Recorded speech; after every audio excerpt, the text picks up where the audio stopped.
이틀이 지남에 예수께서 거기를 떠나 갈릴리로 가시며 친히 증언하시기를 선지자가 고향에서는 높임을 받지 못한다 하시고 갈릴리에 이르시매 갈릴리인들이 그를 영접하니 이는 자기들도 명절에 갔다가 예수께서 명절 중 예루살렘에서 하신 모든 일을 보았습니다. 예수께서 다시 갈릴리 가나에 이르시니 전에 물로 포도주를 만드신 곳이라. 왕의 신하가 있어 그의 아들이 가버나움에서 병들었더니 그가 예수께서 유대로부터 갈릴리로 오셨다는 것을 듣고 가서 청하되 내려오셔서 내 아들의 병을 고쳐주소서 하니 그가 거의 죽게 되었습니다. 너희는 표적과 기사를 보지 못하면 도무지 믿지 아니하리라. 주여, 내 아이가 죽기 전에 내려오소서. 가라, 내 아들이 살아있다. 그 사람이 예수께서 하신 말씀을 믿고 가더니 내려가는 길에서 그 종들이 오다가 만나서 아이가 살아있다. 하거늘 그 낳기 시작한 때를 물은즉 어제 7시에 열기가 떨어졌나이다. 그의 아버지가 예수께서 내 아들이 살아있다 말씀하신 그때인 줄 알고 자기와 그 온 집안이 다 믿으니라. 이것은 예수께서 유대에서 갈릴리로 오신 후에 행하신 두 번째 표적이니라.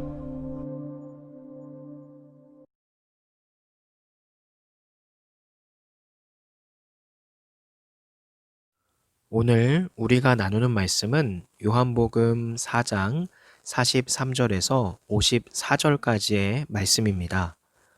오늘 말씀의 전체적인 내용을 살펴보면 오늘 본문은 예수님께서 갈릴리 가나에서 왕의 신하의 아들을 고쳐주시는 내용입니다. 아들이 중병에 걸려서 죽기 직전인 이 왕의 신하는 예수님을 찾아와 함께 가주실 것을 청하고 예수님은 이에 말씀으로 그 아들의 병을 고쳐주시지요. 예수님은 그런데 기적을 보지 않으면 믿지 않는 그 세태를 한탄하시는 모습을 우리 본문을 통해서 알 수가 있습니다. 그 오늘 본문의 세부적인 내용을 우리가 살펴보면 기독교라고 하는 종교는 균형 있는 신앙을 요구를 합니다.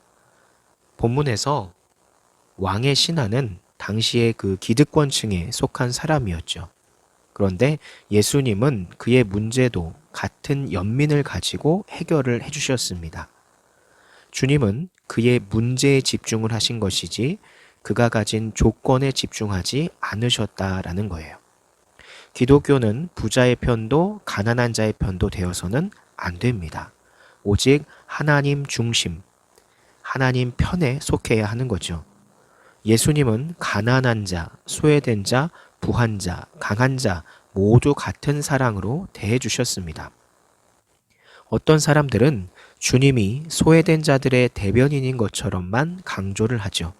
그런데 이것은 편파적인 태도입니다.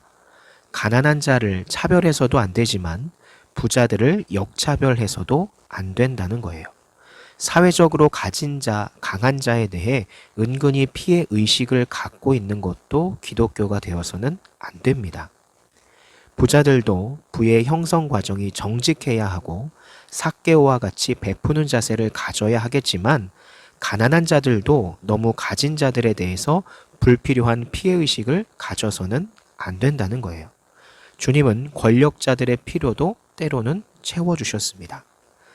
예수님은 기적을 보지 않으면 믿지 않는 세태를 한탄을 하시는데 이것은 눈에 보이는 능력만을 추구하며 정작 예수님 자신에 대한 믿음은 없는 그 상태, 그 믿음의 상태를 지적하신 것이죠.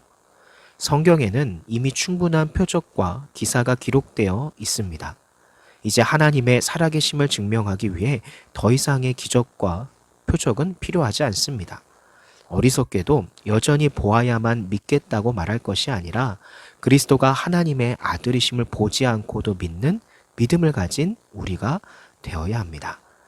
즉, 오늘 말씀을 통해 우리가 알 수 있는 것은 우리가 부자 혹은 가난한 자라고 해서 어느 한쪽을 깔보거나 어느 한쪽에 대해 피해의식을 갖는 그런 것이 중요한 것이 아니라 우리의 문제를 가지고 하나님께 어떻게 다가가는가, 하나님만을 바라며 하나님 중심으로 사는 신앙을 갖는가가 가장 중요한 것임을 우리가 깨닫고 이번 한 주를 살아가면서 나는 정말 어떠한 세상의 조건에도 굴하지 않고 하나님만을 믿는 믿음이 있는가, 그런 자신이 있는가를 되돌아보는 한 주가 되기를 소망합니다.